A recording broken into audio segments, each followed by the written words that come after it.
Hey everyone, Lauren from BioWay here. This is a video for the PowerPoint review of Unit 1, Chemistry of Life and AP Biology. This is a great way to learn or review the material for Unit 1. If you like this PowerPoint, you can find this PowerPoint at my store, BioWay, on Teachers Pay Teachers. All right, so there's 7 topics for Unit 1. It's really all about the macromolecules, water, and the reactions. So, discuss the polarity of water. Is water polar or nonpolar? You should know that water is polar. This is due to that electronegative atom oxygen. Oxygen loves electrons. It's going to pull electrons from hydrogen, causing it to be electronegative with negative, and then the hydrogen positive. So oxygen is negative, hydrogens are positive. This will allow hydrogen bonding to occur. There's an oxygen atom that's negative from another water molecule, which is attracted to the positive hydrogen. So hydrogen bonding and water's polarity. In general, I would definitely know the difference between nonpolar and polar molecules. Polar molecules are going to be like water, also carbs, proteins, and nucleic acids. Due to that electronegative atom, oxygen or nitrogen, we got charged molecules, we're going to have that polar covalent bond, unequal sharing of the electrons. Polar molecules are hydrophilic or water-loving. Biology is a bunch of opposites, so nonpolar would be hydrophobic. We have equal sharing of electrons or atoms. And this is going to include the lipids. So the lipids are going to be hydrophobic, nonpolar molecules. They're going to have a lot of carbon-carbon hydrogen chains. So polar versus nonpolar. Okay, so bonds for water. Which is which? The top one is a polar covalent bond. So covalent bonds, how electrons are shared, that's the bond that's going to actually make the molecule, versus the hydrogen bond, connecting the water molecules. Here we see 3 water molecules connected by those hydrogen bonds. Water's polarity and that hydrogen bonding allows for all these properties. There's a few I'd be familiar with them, especially cohesion, adhesion, surface tension. Pause the video if you need more time to look at those. So let's test your knowledge. What property of water allows animals to walk on water?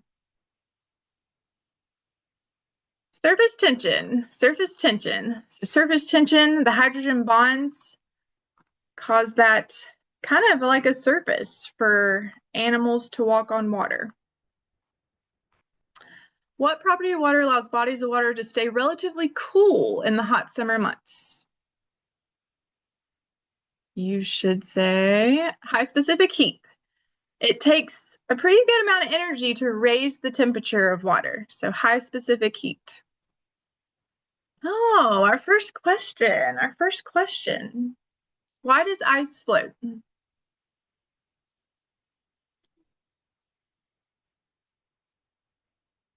And the answer is B. Ice floats because water molecules are less dense. They're more spread out in the solid state. We can see that here in this figure. In the solid state, they're more spread out, and that causes that ice to float. And here we have a good picture showing all those hydrogen bonds as well between the water molecules. All right, so that was water. Let's get in the good stuff. Molecules. So there's 2 different types of molecules, organic versus inorganic. What's the difference? If you're not sure, the picture kind of gives it away. Organic molecules are going to contain a mix of carbon and hydrogen. These are the molecules we're concerned mainly with biology, or especially this unit, carbs, lipids, proteins, nucleic acids. So a mix of carbon and hydrogen. Inorganic is either going to contain carbon or hydrogen. or none. So inorganic molecules would be water, carbon dioxide, oxygen, salt, NaCl. Those would be inorganic. Both molecules are important for cells. That's the difference between organic and inorganic. Monomer versus polymer, know these. So mono means one, so this would be a monomer. And then the polymer is the whole chain of monomers. So polymers have identical or similar building blocks called monomers. Most macromolecules are polymers. Reactions. So how are polymers, large molecules, broken down to smaller molecules? This is how digestion occurs when we eat food. Dehydration, synthesis, or hydrolysis? Hydrolysis, yes. So water is going to be a reactant. It's going to be used to break a bond into smaller molecules. So a larger molecule being broken down to a smaller one. Biology is a bunch of opposites. So how are monomers formed into polymers? This is how our cells build up molecules. Dehydration, synthesis. Notice that water is a product here and not a reactant. So let's test your knowledge with them even more. Which one's which? Top one is dehydration synthesis or condensation. Bottom one is hydrolysis. And an actual practice question. A figure shows two 6-carbon sugar rings. An arrow indicates formation of an oxygen bridge between carbon 1 of one ring and carbon 4 of the other. And another arrow points to water leaving the reaction, which correctly describes the pattern shown in the figure. If you'd like to pause the video, give some time to answer this. You should have answered B. 2 rings become linked by an oxygen bridge and 1 water molecule is released. So we're basically building molecules. This would be a dehydration synthesis. Water is released. It's a product. And the oxygen bridge is pretty much right here. And this would be also known as a glycosidic bond. Carbohydrates have a glycosidic bond. Speaking of carbs, let's get into the good stuff. Macromolecules, carbs, lipids, proteins, nucleic acids. For each of these, I would know the structure, the function, examples. So first, what I tell students is the elements or atoms in each. Cho-cho-chans, chop. We can thank the Amoeba sisters for that. So cho-cho-chans, chop. All of these molecules contain carbon, hydrogen, and oxygen. If it has a nitrogen, then it is a protein. Some proteins contain sulfur as well, so that's why I have a parentheses with the S. And then if it has a phosphorus, then it's a nucleic acid, CHONP. So that's a good trick. You will need to know them in order: carbs, lipids, proteins, nucleic acids. But yes, those are the elements found in each. So let's get started. See what you know about these. Which macromolecule is genetic information? DNA and RNA. Nucleic acids. I would know the monomer for nucleic acids. It is a nucleotide. I would also know the 3 parts of the nucleotide. Very important monomer. It is made up of phosphate group, sugar, and a nitrogen base. A, T, G, C, or U. Let's go a little bit further since it's AP Bio.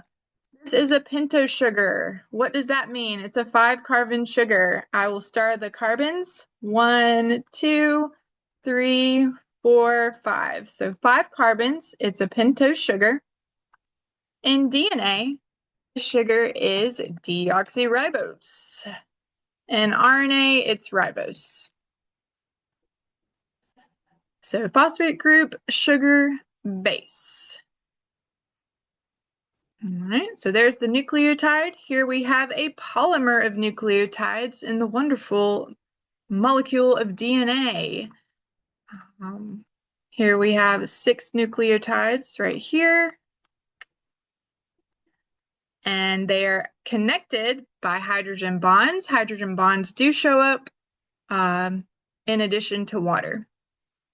The bases are connected by the hydrogen bonds. This molecule is anti-parallel due to the 5 to 3, 3 to 5. You'll definitely get into DNA structure in Unit 6 as well. Which macromolecule gives fast energy? Bread, pasta, potatoes. Carbohydrates. Carbohydrates are also for energy storage and building material. They're basically the sugars. There's 3 types: mono, di, and polysaccharide. Saccharide means sugar. Use your root word. Mono is 1, so this would be a monosaccharide, and a disaccharide is here. Polysaccharide's on the bottom. I would know some examples of each. Glucose would be a monosaccharide. Fructose, galactose. Here we have glucose and fructose as the disaccharide, which makes sucrose. We also can have maltose and lactose. There's also examples of polysaccharides, which I'll get into on the next slide. Lactose. So part of AP Biology doing well is reading figures, looking at figures. What is going on in the figure? So lactose would be a disaccharide. It's being broken down to glucose and galactose by the enzyme lactase. So that is what's going on there. Specifically, this is a hydrolysis reaction as well. Lactase does use hydrolysis to break that bond. Okay, polysaccharides. So here's the examples. I've organized them into a chart. So animals versus plants for energy storage. We should know starch versus glycogen, or glycogen first, then starch. Building material is chitin for animals, and then we have cellulose. Chitin can be found in insects, insects and the shrimp, and then chitin can also be found in the cell walls of fungi. Cellulose is found in plant cell walls. And looking at glycogen and starch, this is a good example showing how carbohydrates can be linear, like amylose, or it can be branched, like amylopectin, the 2 types of starch. And what's the difference between glycogen and starch? Using that figure again. Glycogen's just more branched. It's more branched than starch. Both are for energy storage. All right, so those are the carbohydrates. Let's get into the nonpolar molecules. Fats, cholesterol, waxes, steroids, the lipids, yes. The lipids have a lot of carbon-hydrogen bonds, which allow them to be nonpolar. Cholesterol does have 4 fused rings, so watch out for that. Fats can be saturated or unsaturated. What is the difference? This is an important slide. I would, know this. Top one saturated. Yes, it does not have the double bond, therefore is straight and solid at room temperature, therefore unsaturated has the double bond. What I tell students is SSS. Know your S's for that. So saturated is straight and it's solid. No double bond. And then unsaturated will be bent/kink. This would be a triglyceride made of 3 fatty acids and a glycerol molecule. Here is the glycerol molecule, so the fatty acids are right here. And a glycerol molecule is a type of alcohol. It's made of CHO, carbon, hydrogen, oxygens. All right. Here we have the phospholipid. I would know the parts of the phospholipid. Pause if you need more time. A is the polar hydrophilic head, which is made of a phosphate group, which is 1, 2 is the glycerol, and 3 and 4 is the non-polar fatty acid tails. And what is the difference between 3 and 4? 3 saturated, 4 is unsaturated, and there are those if you need them. Phospholipids are important because they make up cell membranes. All cells are made up of a membrane and organisms, so that's a lot of phospholipids. You'll get into more detail for Unit 2 for the cell membrane structure. All right. Last but not least, how our cells work. You know, DNA gets all the glory, but really it's the proteins that do all the work for our cells. Enzymes, hormones, antibodies, structure proteins, transport proteins, receptors for cell communication, proteins. Amino acids. Amino acids will be the monomer. I would know the 4 parts of the amino acid. We have the amino group, which is right here. We have the carboxylic acid group, which is right there. And then we have the hydrogen group and the R group, What I tell students is find the central carbon, and that helps with finding the 4 parts. All amino acids will have these first 3 parts. The R group is important. The R group is how the amino acids differ from each other. Every amino acid will have a different R group.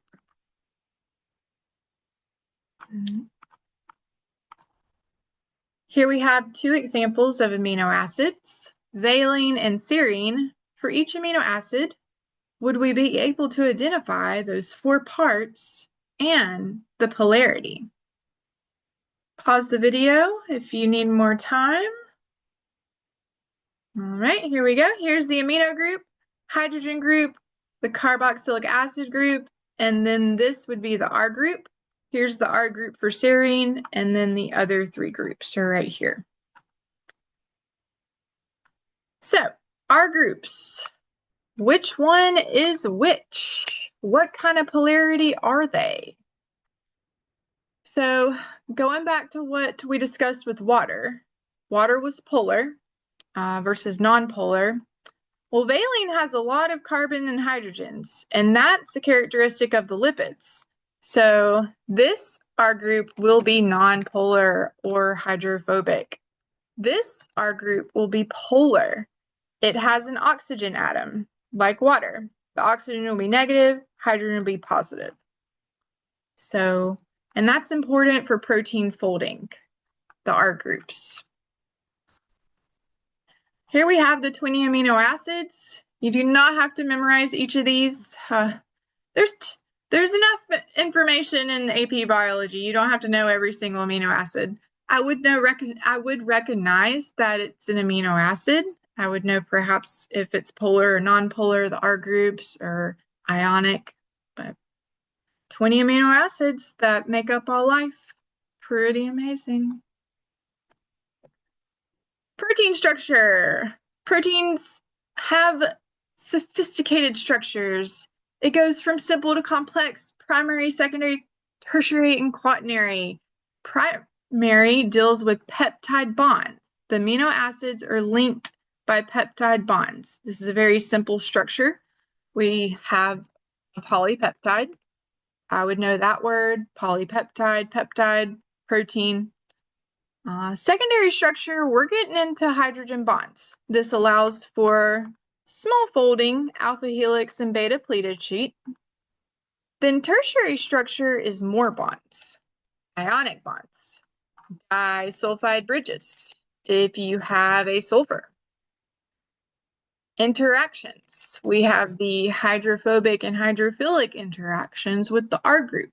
So that's going to cause that protein to fold, and it will be able to function. And then a quaternary protein structure is really just more than one polypeptide. Here we have 2 polypeptides in the quaternary structure. Hemoglobin would be a good example. It has 4 polypeptides in the quaternary structure. So simple to complex. Bonds are really the difference.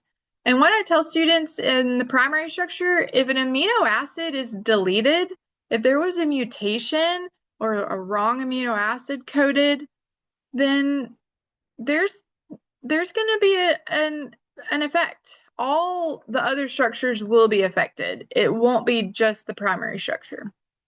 So all will be affected.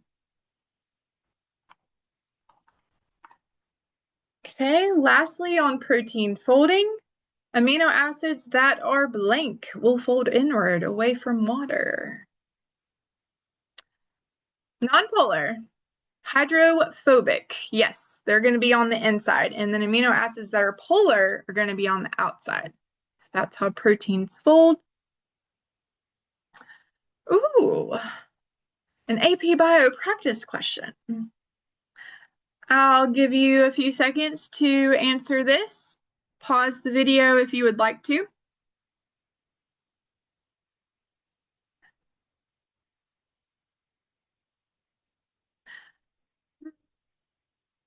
All right. What's going on? We have a mutant protein, mutant, a mutation. So you should have answered D. Yes, the mutant protein will have a lower proportion of correctly folded proteins than the wild type. Anytime there's a mutation, unless it's a silent mutation, there's going to be an effect. So, yep, D. All right. So, and this slide is just a summary of these. Could you identify them? Which is which? The first one is that nucleotide. The second one are going to be the lipids. Third is the carbohydrate or monosaccharide. And fourth would be that amino acid. And keep in mind, carbs, lipid, proteins, these are the food molecules. This is what we eat for our cells to do what they need to do. So pretty important, these molecules. Body preference, what our body uses for energy. Carbs first, fats second, protein will be last for energy. All right, well, those are the 4 macromolecules: carbs, lipids, proteins, nucleic acids. What I tell students also, if you could fill in this chart, pretty good to go for the main stuff. Pause the video if you need more time. And here's all the answers. And DNA and RNA would be that examples of nucleic acids. And just a chart on the lipids, know the difference between saturated versus unsaturated. Saturated, solid, straight, and unsaturated, liquid, bent, or kinked. So there are the topics of Unit 1. I also have practice questions at the end, a few practice questions involving chemistry of life, but I hope that was helpful, and I will see you next time.